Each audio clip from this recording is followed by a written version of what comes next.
बिस्मिल्लाहिर्रहमानिर्रहीम। अस्सलामु अलैकुम। क्यूस्ट न्यूज़ के साथ मैं हूं सना हुसैन। चलते हैं खबरों की जानिब। इमरान खान पर फौजी अदालत में मुकदमा चलाने के इशारे नहीं मिले। बरतानवी वजीर खारजा डेविड लेमी ने बरतानवी MP कम्स जॉनसन के खत के जवाब में बरतानवी मौक़िफ़ वाज़ेह किया है। बरतानवी वज़ीर ख़ारजा डेविड लेमी का कहना है कि पाकिस्तानी हुकाम से बानी PTI पर फौजी अदालत में मुकदमा चलाने के इशारे नहीं मिले। हुकाम ने सूरत हाल पर नज़र रखी हुई है। डेविड लेमी का कहना है कि अदालती मामलात मुल्क का अंदरूनी मसला है, ताहम बैनुल-अक़वामी जिम्मेदारियाँ और बुनियादी आज़ादी का एहतराम ज़रूरी है। सियासी मुखालफत, आज़ादी इज़हार राय और इज्तिमा की आज़ादी जैसे मसाइल पर तहफ़्फ़ुज़ात हैं। ख्याल रहे कि कम जॉनसन ने बानी PTI के मशीर बैनुल-अक़वामी अमूर जुल्फ़ी बुखारी की दरख्वास्त पर बरतानवी वज़ीर ख़ारजा को ख़त लिखा था। जुल्फ़ी बुखारी ने एक माह कबल 26वीं आईनी तरमीम की मंजूरी से अदलिया के निज़ाम में तब्दीलियों के तनाजुर में ख़त लिखवाया था। पंजाब और सिंध में स्मोक और धुंध से हद निगाह मुतासिर ट्रैफिक हादसे में एक शख्स जाँ बहक। स्मोक और धुंध की वजह से मोटरवेज को मुख्तलिफ मकामात पर ट्रैफिक के लिए बंद कर दिया गया। तर्जुमान मोटरवे पुलिस के मुताबिक लाहौर सियालकोट मोटरवे धुंध और स्मोक की वजह से बंद है। मोटरवे M2 लाहौर से कोट मोमिन तक धुंध और स्मोक के बाइस बंद कर दी गई। मोटरवे M3 लाहौर से दरखाना तक, जबकि मोटरवे M4 पिंडी भटिया से अब्दुल हकीम तक बंद है। इसके अलावा मोटरवे M5 मुल्तान से सखर तक बंद है। दूसरी जानिब धुंध से हद निगाह कम होने के बाइस पिंडी भटिया और कसूर में ट्रैफिक हादसा हुए, जिसमें एक शख्स जाँ बहक और 6 अफराद जख्मी हुए हैं।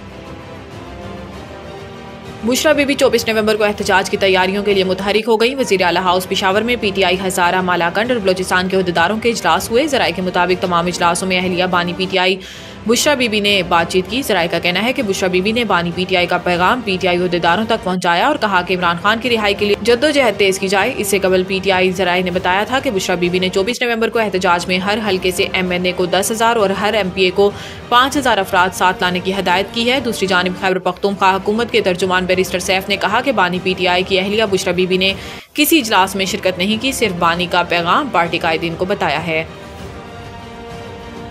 दिफाई नुमाइश आइडियाज़ 2024 दुनिया के 55 मुमालिक शरीक होंगे। तैयारियां आखिरी मराहिल में। हर 2 साल बाद होने वाले इस 12वीं international defence exhibition and seminar में पाकिस्तान और दोस्त मुमालिक की दिफाई महारतों, आलात, टेक्नोलॉजी की नुमाइश की तैयारियां आखिरी मराहिल में हैं।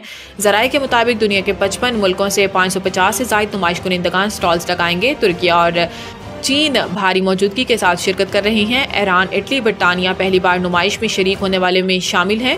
नए शुरा को 5,000 से ज़ायद मेहमानों को खसूसी तवज्जो मिलने का इम्कान है। Defence export promotion organisation depot के ज़ेर एहतमाम दिफाई नुमाइश 12 से 22 नवंबर तक जारी रहेगी। मीडिया ब्रीफिंग के दौरान डिपो के director coordination brigadier Ali Adil और director media commodore Aitzaz Khalid ने कहा कि नुमाइश की इफ्तिताई तकरीब के बाद दिफाई सनतों पर अहम सेमिनार और मीटिंग्स होंगी। मज़ीद न्यूज़ और अपडेट के लिए देखते रहिए क्यूस्ट न्यूज़।